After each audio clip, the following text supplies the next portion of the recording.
Hey, business building warrior, welcome to Silent Sales Machine Radio. This is a midweek episode, which means we're going to have a coach's corner, which means we're going to bring on Brian and Robin Joy Olson in just a minute.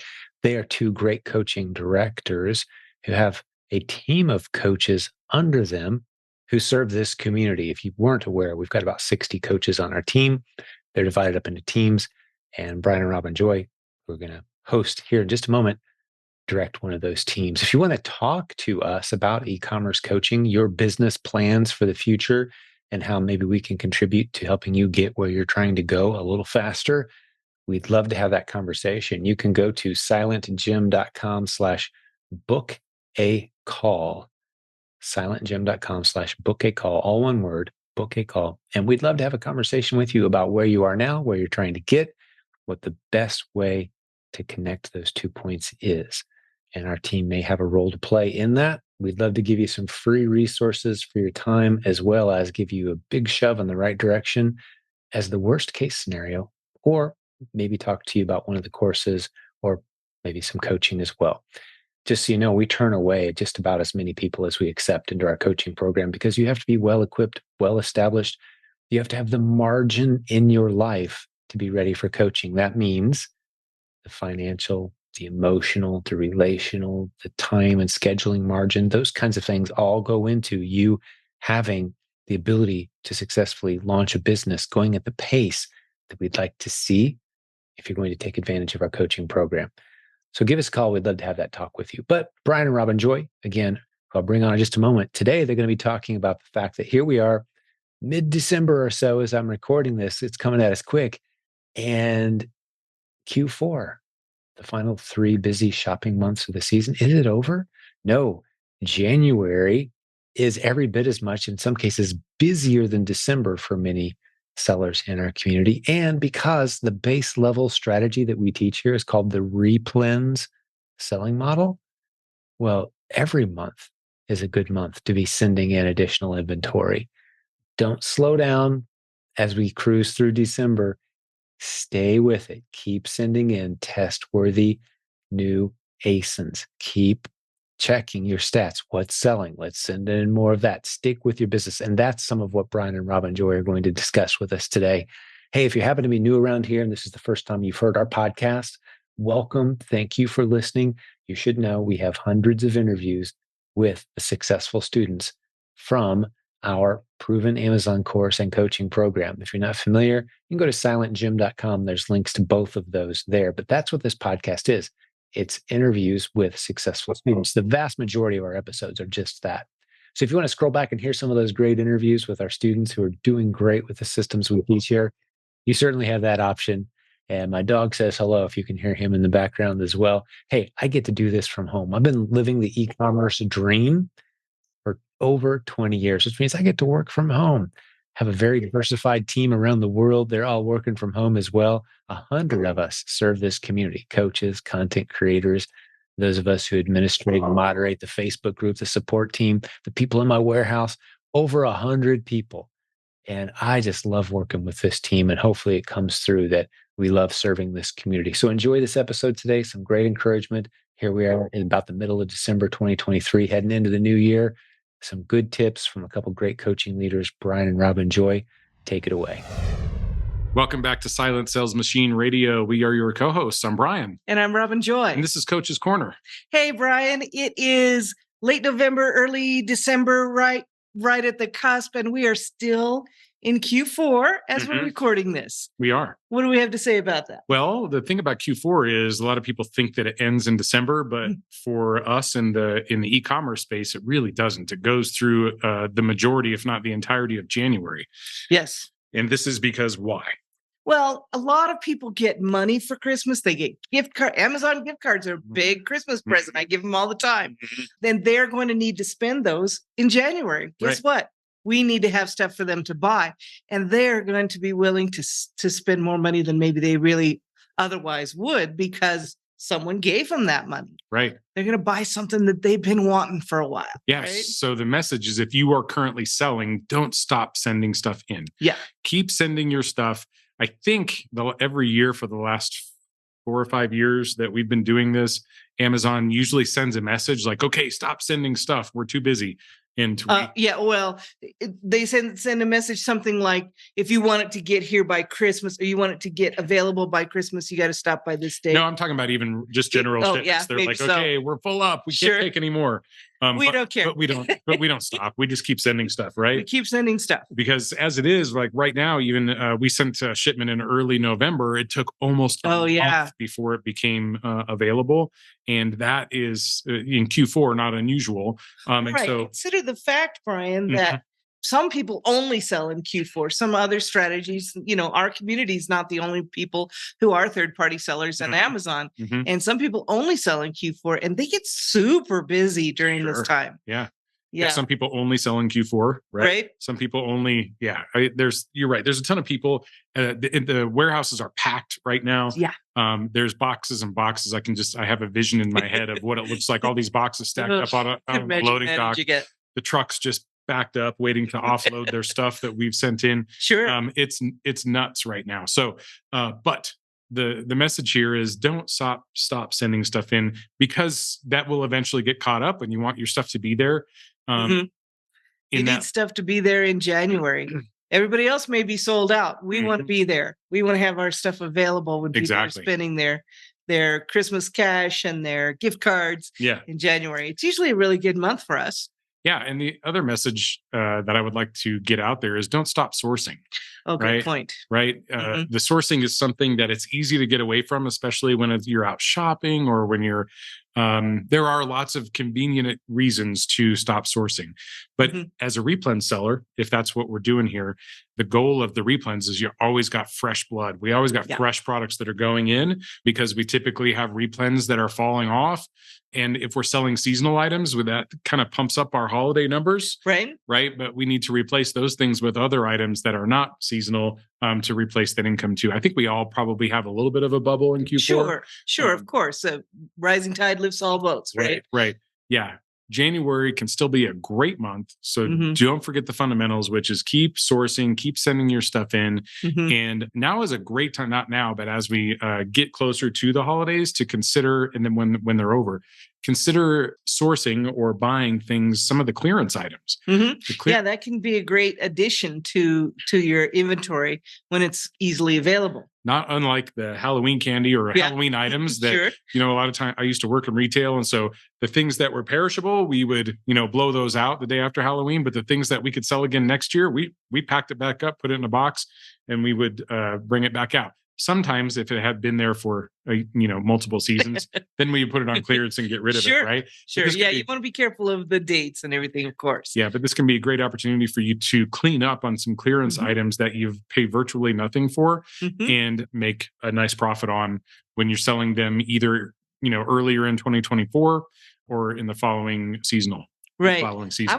I think you had a good point there with keep sourcing, Brian. We always say when we're asked about Q4, our answer is reality. We don't really change a whole lot of stuff for Q4. We really like to have an even all year business. There, of course, we have good months in Q4, but in order to do that, we have to keep sourcing and keep buying things to send in throughout the holidays, just like we would in any other month. So sometimes we have to pay attention to the fact that there are holidays that we need to spend with our families during that time and work around that time. Be careful that you don't get caught up in that and lose track of what your plan was. It's easy to, and I was thinking about this morning. Yeah. Because of Thanksgiving and some vacation that we took, and I was under the weather for a few days. It's been a minute since I was in the gym. And the thought crossed my mind this morning, like I could just sail right through to the end of the year without going to the gym, and I wouldn't even miss it. Right. My body would, like my mind wouldn't miss it. My body would miss it. Yes. Right. And so I made a decision in my mind that I'm not going to let that happen because I don't want the new year sort of, the aches and pains that come along with getting back in the gym. Yeah. That's a good thought. I did, that brings me to something I heard recently. And of course, I can't remember who said it, but I read somewhere, missing a habit, missing a thing that you do regularly is missing a habit, I guess, is a mistake. one time. Missing it twice is the start of a new habit, which is what we've done. Is we've started a new habit of not going to the gym. Yeah. So yeah, you're right. I'll try to do that. Right. Too, so we got to break that old habit. Right. Just right Let's now. make a goal not to have the aches and pains at the beginning of the year, but to take care of that before the end of the year. Yeah. The other thing right now is, as we're, just beginning the month of December, it's easy to get caught up in this, Q4 seasonal holiday with, totally expected too. And, you fault nobody for that. No, of course not. But in this business, because of, like I just said a few minutes ago, it can take a month for your items to get checked in, and then they're even still an FC transfer. We often live 3 to 4 months in the future with this business, right? So right now, it's certainly not too late, maybe to start thinking about Valentine's Day. If it's not too early. Either. Not too early. Yeah. Not too early to be thinking about Valentine's Day. I don't think it's too late either. I mean, it's about 2.5 months out. So now is a good time to start thinking about what you might be doing for Valentine's Day. Talking to those store managers, find out what's, maybe what they have in the back, if they've already started receiving Valentine's items. They may very well have. Yeah. Talking to buyers at various organizations to see what kind of things they're buying, what kind of things might be hot this Valentine's Day. But then think about the other holidays too. If you're going to do some seasonal things, St. Patrick's Day is a big one. From a sporting perspective. The Super Bowl, right? It's something. It's a one-day event, but it's still a lot of snacks and merchandise is sold. Specifically for that, right? That's coming up in early February, and then March Madness, right, is typically multiple weeks, and you get to take advantage of whatever the event is that is around the teams, or put together party packages or whatever you want to do in that space. And then, not to get too far ahead of ourselves, but prom will be coming soon. So whatever kind of things might be popular for prom and graduation. Right. This is just an example of how we really start thinking into the future. We found ourselves doing this for years past. We realized, we look at what is going on 3 months ahead of time all the time, and we forget, oh yeah, Christmas is today, because we were already out there in Valentine's Day in our business. So kind of manage that, but don't forget to be prepared. These are coming right up, and you don't want to be behind. Well, I can't tell you how many seasons I've been like, oh my gosh, we missed Valentine's Day because we were so focused on we Christmas, never missed it with each other. No, not with you. I just mean in terms of sales opportunities on the platform. Correct. Right. Yes. So we don't do much in the way of Valentine's anyway, but if you do, there are a lot of people who do put together bundles and packages, kits and stuff like that for Valentine's Day. Now's the time to get going on that. Good thoughts. Yep. I like it. Now, the next topic here is 2024 is about 35 days away. 2024. We're recording this. Whoa. Right? Yeah. So, but it's just on the heels of think ahead.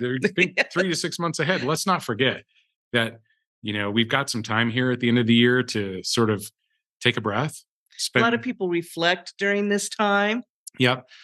Spend time with family and loved ones. Enjoy it, right? This is one of these are often the people that we're hanging out with. I say hanging out with, the people that we're spending time with, the people that we're exchanging gifts with, the people that we're breaking bread with.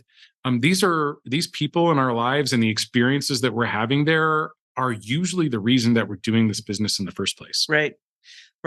They often are. So don't forget to spend time with them, and don't forget to shore up your business so that you can continue to do this for them. Right. And for yourself. Absolutely. So enjoy the holidays while you're doing this, and start reflecting, making a plan for what is your next year going to look like. What is 2024 going to look like? Yeah. We do every year in January, sit down together, make a budget for our business and our personal lives. And it's really important for us to actually sit down and define that and make a plan. Now, that plan almost always adjusts as we go, but it's much easier to adjust a plan that's been made than it is to just fly by the seat of your pants and not really have a plan to adjust from.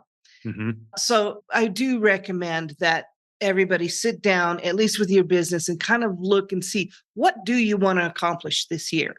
What's it going to take to accomplish that? What things are you going to put into place? And we're going to do the same thing. Yes. We have some goals. We have some new things we're going to do in 2024. And we still have to keep up the things that we've started in years past. Mm-hmm. So now's the time to start thinking about that. Mhm. And depending on where you are in your business, here's a couple of thoughts that will maybe help get that started for you. Number one, maybe you need a fresh start, right? Maybe things didn't go exactly the way you wanted to. Rarely do they go exactly the way that you want them to, but True. maybe it was like so far off course that you're like, hold on, I got to go back to the drawing board. Right. So just think about that from a fundamental standpoint. What might that look like for you in 2024? Another thing is if you've had a satisfactory year for your business, maybe you're thinking, all right, how am I going to make 2024 the best year yet? Yeah. Right? What am I going to do to make let's do that. Let's make 2024 the best year yet. I'm on board for that. I like the let's all do it. Yeah. Yeah, we'll challenge you all. Like, let's have our best year yet, right? And if you haven't started yet, maybe you think about, okay, this is the year I'm going to do it. Mhm. This is the year I'm going to buckle down and I'm going to, I'm going to embrace and I'm going to fall in love with the sourcing process. I'm going to figure out how to read Keepa. I'm going to, whatever it is, right? Okay, I'm not going to sit on the sidelines anymore. I'm going to get in the game. Get in the game. That's right. Get in the game. Yeah. By the time March Madness comes around, we need to all be in the game. Right? Like, Right? Certainly be in the game. Be in the game. I like it. All right. So we are here espousing advice and suggestions and things like that from time to time. And there's no shortage, I think, of advice and suggestions that are available to us all, not only in this community, but I mean, whether it's a TikTok, a YouTube video, something on a television show, there are tons of people telling you what to do, how to do it, and giving you advice. Unsolicited. Here's my advice. But often we seek out advice as well, and we get way more than we expected. And even in the case of listening to a podcast, going through a course, maybe even in the Proven Amazon course, I just like to throw this out there that please take the shopping cart approach with whatever it is that you're listening to or who it is that you're listening to. And let's just step back. Now that I put it out there, what do we mean by the shopping cart approach? Well, we learned a long time ago, early in our entrepreneurial career, which was early in our marriage, we learned this concept of using the shopping cart approach for understanding things that would work for us and things that wouldn't, taking advice. We have many, many people who will give us advice. Many people have different experiences. And so the advice comes out differently. They have had success. Different people have had success in different ways, and they're going to give you advice. So what we have to do is just walk through that advice, know that we don't have to do all of it. It's not right and wrong. It's take one off of the shelf that we think might be valuable to us and keep that. But we don't have to take everything off of the shelf. Yeah, I think about it. There's another analogy I'll give, and maybe this is an exact match, like a book. I might be reading a book and it's got, 12 ideas or 12 suggestions for ways to be better, more productive, more efficient, how to think about things differently. But if I disliked one of those things, I'm not going to throw out the whole book, right? Don't throw out the baby with the bathwater because there's one thing in there that didn't work for you. And this is what I mean by the shopping cart approach. Just because you go into the store and you pull a shopping cart and doesn't mean you have to put everything in your basket. Right. You're there for specific things. Yeah. And so you may not care for green beans. You don't have to eat them. That's okay. Yes, I leave all the green meatballs behind. All the green meatballs. He's talking about Brussels sprouts. Brussels sprouts, yes. I leave all those behind, right? But it doesn't stop me from going into the store. So when you pick up a book or you listen to a podcast or you're reading, advice or listening to a course or whatever, right? Just because there's one thing that was said or written that you may not agree with doesn't mean you have to toss the whole thing. Right. Right. There can still be some very valuable information there. Exactly. So, and you don't have to internalize that thing that you didn't care for either. Just let it sit there. Someone else may use that or they may not. You don't have to hold that close to you. Let it go. Move on past it. Yep. But value the fact that people are willing to give advice. That's valuable. When people are willing to share what's worked for them, there are no right or wrong answers. We're all just sharing here things that have worked for us. And so that's valuable that people are willing to do that. I always appreciate that in itself. Well, it's not nothing to put yourself out there. True. Right. True. Because criticism is out there. You could be wrong. Yep, you could be. You could be legit wrong. You could be, partially wrong. You could be misquoted. You could. There are a lot of things, and so I really appreciate Jim coming out and being the voice of this. Absolutely, right. And it's not being nothing tip of the to spear. be the kind of a leader that Jim is for us. Yeah. So we do appreciate that. All right, Brian, I'll bet you have a quote. I do have a quote. This week's quote comes to us from John Kabat-Zinn. The quote is this: "You cannot control the waves, but you can learn to surf." And when I read this, I thought, what? I'm not sure I've heard a better sort of metaphor or analogy for dealing with Amazon. Yeah. Right? Yeah. We cannot control Amazon. We cannot control Amazon. But we can kind of learn how to manage our way through. Mm-hmm. Right? That's exactly right. It can be super frustrating when we're like, oh, but I told Amazon 12 times, blah, blah, blah. Right? Yes. Or Amazon lost my stuff again. Yeah. Right. And this is what we call the rhythm of the beast sometimes too, where it's like you get used to the things that can happen and do happen with a certain frequency. Mm-hmm. And this is, in my opinion, learning to surf. Yes. Right? You don't control the waves. You find a good one. Yep. Right. And you enjoy it. And then you got to go find another one. Right. Yeah. And a lot of times that's like you'd think we'd ever surfed. I know. Never surfed. I talked to somebody even close the other day who said they got a surfing lesson, but they gave him a big board like for a brand new person, but they couldn't get under the break. Right. Oh. So it wasted the whole day and their energy and all that because the board was too big and they were brand new. And I was like, I want to learn to surf, but I don't want to get worn out just trying to get out there and get on a wave. Right. Right. And sometimes that's what it feels like, isn't it? Even with Amazon, that's what it feels like. You're like, oh, there's so much preparation and there's so much research and da da da. And again, we are big proponents of you don't have to know everything there is to know about selling on Amazon. Learn as you go before you get started selling on these things will come in experience. In fact, one of our favorite things to say to new clients in the coaching space is go make a mess. Yeah. Right? It's okay. Mm-hmm. Go make a mess. Okay. There's almost nothing that is undoable in the Amazon space. Mm-hmm. And go make a mess and we can clean it up later. Yeah, agreed. Okay. And that's what we did. Yep. We absolutely made a big old mess. And that's okay.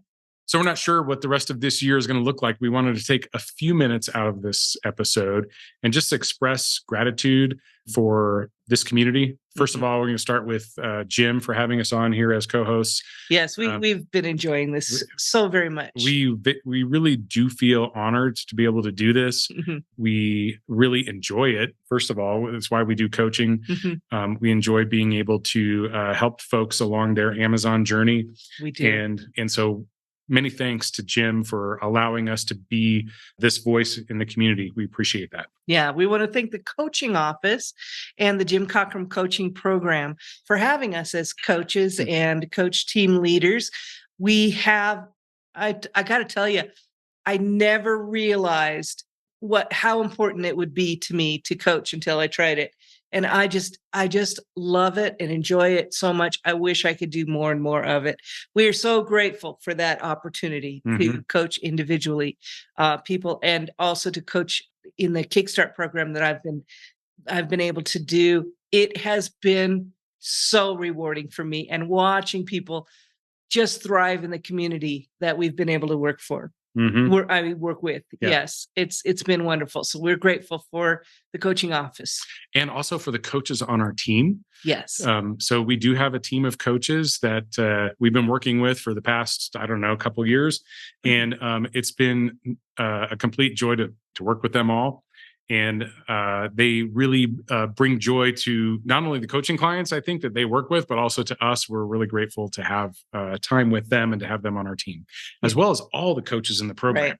Right? We've talked with many coaches on this podcast over the last year, and thank them all for coming on. We learn something every time they come on. We do, and love hearing the stories about kind of maybe how they got started in the Amazon business, but more about how they approach the coaching. Right. Looking forward to doing more of those in 2024 as well. We appreciate all of them and their support and the community in general. All of you in this community have been so supportive. Those of you who have reached out to us, we are just so grateful for you. We have felt so supported and and just loved. And we just really appreciate all of that. So, and we are sending our best wishes to everyone in the community and all of yours. Yep. And hope that 2024 is your most prosperous year yet. Yes. And please do enjoy the time with friends and family as we wind down 2023 and start thinking about what next year is going to look like for you. The mental vision is very important. Yes. And details are important. Yes. Right? Details so no level of detail can go. I mean, you can think of any level of detail you want. Doesn't mean it might not change, but. Right. Okay. So very excited. Happy holidays to everyone. Yes. Now, well, we got to finish up the podcast the way we normally do. Oh, so when you're feeling like it's the end of January and you still need to build your replens list this year, what cures that? Yeah. Or even we get to the end of this year and we're like, okay, we got a best year yet. Yeah. If we're going to do best year yet. Oh, what is that going to take? More ASINs. More ASINs. Let's go find some more ASINs. More ASINs. All right. Thanks, everyone. Take care. Hey, thanks for joining us for today's episode. But before we go, I've got a special guest we're going to spend a couple minutes with. Of course, I'm talking about Mr. Jeff Schick of jeffschick.com. He always has some great legal and Amazon policy advice and tips for us. What do you got for us today, Jeff? Thanks for having me back. All right. So what we're talking about today is checking receipts. So when you're leaving a store, you always want to check your receipts. There's two things, and I can say it's happened to me myself when I went outsourcing to do some YouTube videos a couple months back. One is the cashier forgot to scan an item. Well, I had no proof of purchase because I didn't pay for it. So if by the time I got home, I realized I had to go back to the store and buy the item. Wasted gas, and I think it was Marshall's, so I spent more money in gas than the item cost. But it was obviously it's worth it for the integrity point of view.